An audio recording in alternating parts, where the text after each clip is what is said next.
নমস্কার সবাইকে, আমার গোড়ার চ্যানেলে সবাইকে স্বাগত। আগের দিন রাধাকৃষ্ণের ঝুলনের পেন্সিল স্কেচটি দেখিয়েছিলাম, আজকে তার রং করা। এই ভিডিওটির যে পেন্সিল স্কেচ বানিয়েছি, আশা করি তোমরা সবাই সেটা চেষ্টা করেছ। এরপর এই ছবিটির রং করা দেখালাম। আচ্ছা, রং করার ক্ষেত্রে আজকে কিন্তু একটা আমি নতুন কালার ব্যবহার করেছি। ব্রাশ পেন তো আছেই, তার সাথে এই যে রাধারানীর স্কিন কালারটা করা দেখলে, এটা কিন্তু আমি টাচ কুলের স্কিন কালার যে অ্যালকোহল মার্কারগুলো আছে সেটা ব্যবহার করেছি। যাই হোক, রাধাকৃষ্ণের ঝুলনের আজকে শেষ দিন, আর আমার রাধাকৃষ্ণের ঝুলনের যে ছবিটি আমি করেছি সেটাও আজকে কমপ্লিট হবে। পুরো ভিডিওটা তাই দিলাম। পেন্সিল স্কেচটা একটু লেন্দি ছিল, এটা তার থেকে একটু কম। আচ্ছা, ঝুলনের কথা বলতে মনে পড়ল, তোমরা কারা কারা ঝুলন সাজিয়েছো বা নিজে মানুষ ঝুলন সেজেছো আমাকে একটু জানিও তো।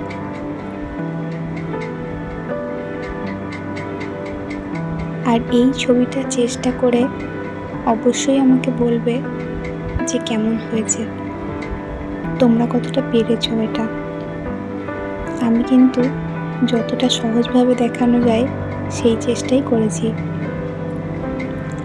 তো দেখো, এখানে আগের দিনে যে স্কেচটা করেছিলাম সেটা আমাদের শ্রীকৃষ্ণের যে গায়ের রঙটা, সেটাতে আমি ব্রাশ পেনের প্যাস্টেল কালারের যে স্কাই কালারটা আছে সেটা ব্যবহার করেছি।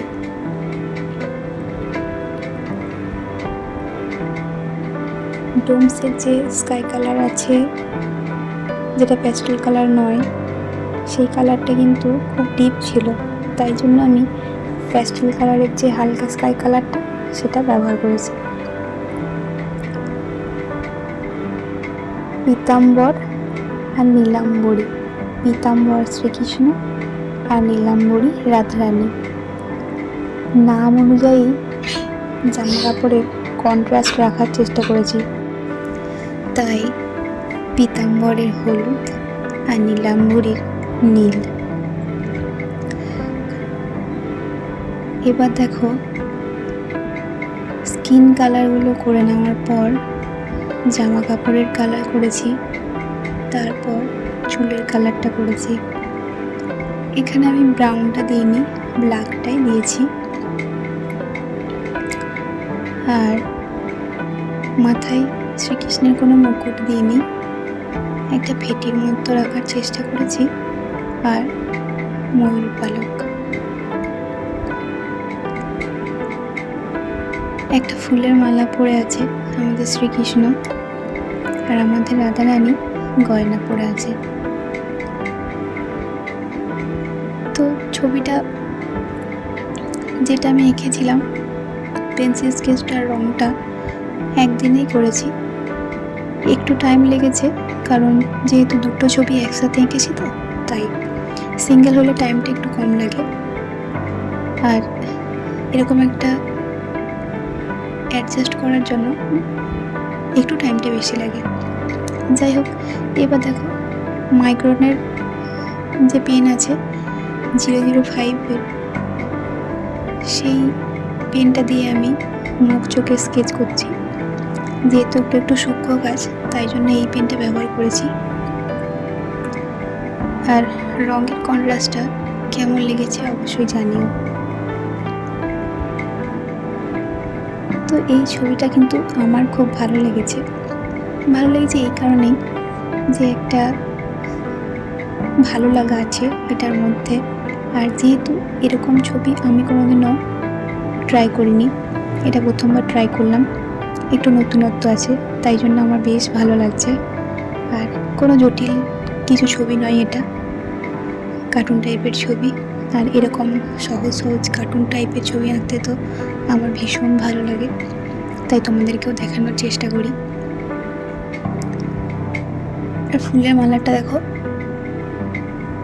শুধুমাত্র অরেঞ্জ আর ব্ল্যাক যে পেন আছে সেই পেন দিয়ে ফুটিয়ে তোলার চেষ্টা করেছি।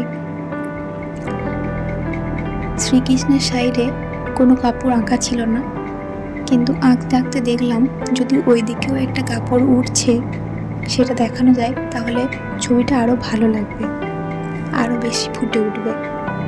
তো তাই জন্যই ওই হলুদটাও করে দিলাম কাপড়ের অংশটা। আর যেখানে কাঠের যে দোলনাটা রয়েছে সেটা কাঠের কালার বোঝানোর জন্য ইয়েলো অকারটা ব্যবহার করেছি, আর শেড বোঝানোর জন্য ব্রাউন কালারটা দিয়েছি। এখন দোলনার যে দড়ি, আগেকার দিনে আমার সেরকম জানা নেই দড়ি ছিল নাকি, তো আমার এটাকে কোনো বড় গাছের শিকড় দিয়ে করেছে সেরকমই মনে হয়েছে, তাই জন্য আমি একটু দোলনার দড়িটা ওরকম রেখেছি। আর একটু লতা পাতা দেওয়ার জন্য এরকম একটা স্টাইল করেছি। তো লতা পাতা দেওয়াটা সিম্পল ব্যাপার, ডাস্টবিন দিয়েই ছোটো ছোটো করে স্ট্রোক দিয়ে দিলেই হবে, বিশেষ করে পাতা বা ফুল আঁকার কোনো প্রয়োজন নেই। একটু ছোট লতা পাতা বোঝানোর জন্য এটাই যথেষ্ট। আর এটা যাতে একটু রিয়েল লাগে তাই জন্য আমি এরকম একটা টাইপ আনার চেষ্টা করেছি। আর যেহেতু এটা রাধাকৃষ্ণ, তাই এমনি কোনো দোলনা আঁকলে হয়তো এরকম কোনো কিছু করতাম না, যেহেতু রাধাকৃষ্ণ আমাদের স্পেশাল এবং আমাদের ইষ্ট দেবতা, তো তাই জন্য এরকম একটা লুক দিয়েছি। আর রাধারানীর কাপড়টা পুরো নীল ছিল, তাই একটু বেমানান লাগছিল, তাই জন্য হাইলাইটার দিয়ে একটু ডিজাইন করে দিয়েছি।